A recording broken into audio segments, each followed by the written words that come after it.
Strawberry ছাড়াই আজকে আপনাদেরকে বাসায় তৈরি করে দেখাবো স্ট্রবেরি জেলি।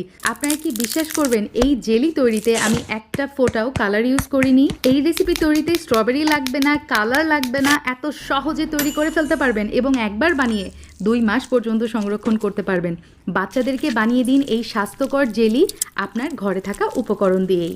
এভাবে আগে থেকে জেলি বানিয়ে রাখলে সকালে নাস্তা অথবা বাচ্চাদের টিফিনের জন্য কিন্তু তাড়াহুড়া করতে হয় না।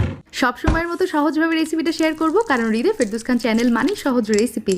এখানে আমি নিয়েছি কতগুলো করমচা, দেখতে পাচ্ছেন। এই করমচা দিয়ে আজকে আপনাদেরকে তৈরি করে দেখাবো এই স্পেশাল জেলি, যেটা কিনা পুষ্টিগুণে ভরপুর এবং বাচ্চাদের অনেক বেশি পছন্দ হবে।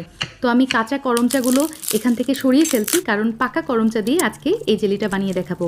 আর এই কাঁচা করমচা দিয়ে আপনারা কিন্তু চাইলে ওই যে বাজারে যেই বাংলা চেরিটা কিনতে পাওয়া যায়, সেই চেরি বাসায় বানিয়ে নিতে পারেন।